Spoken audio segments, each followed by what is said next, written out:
All right. This is more for Jason. What does fresh sign from hogs look like aside from tracks and scat? What are the kinds of sign you look for that hogs would leave behind? Well, hogs are going to be, they leave trails, but their trails are wider than deer trails because they're low to the ground, so they knock vegetation. I mean, your average hog belly is probably only 6 to 8 inches off the ground. So they're pumping stuff where, on a deer trail, you can almost, through grasses on a deer trail, you can almost see where their hoofs go left and right until that trail gets formed. But hogs will just mat it down like you drug a deer out of there. So their trails are much bigger and wider. The deer, where am I at on here? You're good. I just Okay. switched you were going out of frame, so I switched you so we could see you. You're good. Sorry. Go ahead. Okay. Yeah, I'm trying to keep it in the light there, but their tracks, hog tracks are different than deer tracks. Usually, they're wider. They're more. I showed it in a couple of my videos, my hog or how to hog hunt, but their tracks are much more squared off, where deer tracks are more heart shaped.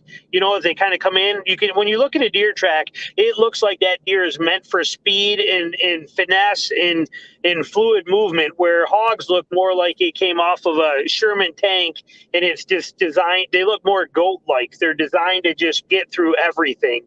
So their tracks are completely different. It's when you see them next to each other, you know what you're looking for. Identifying hog tracks is a pretty easy thing to do compared to deer. And then the beds. Hogs bed similar to deer do sometimes, but when you find their nests, hogs don't bed. Like, how does will bed and they'll face different directions, and you'll have your perfect beans and things like that. And your buck is going to be up against a log and he's going to have the wind at his back and, thick to back and wind coming from the back and visual out the front. Hogs actually lay like sardines most of the time. They want each other for the warmth. So you'll find them where hog beds will have 4, 5, 6, whatever hogs will usually be bedded, smashed up against each other and heads in different directions. So once you start knowing what you're looking for or seeing some of this stuff, it's pretty obvious the difference in the sign. But it can at first be confusing in the beginning because you don't know what's what. But once you pay attention to it, it makes a lot more sense to you. You'll see mud rubbings.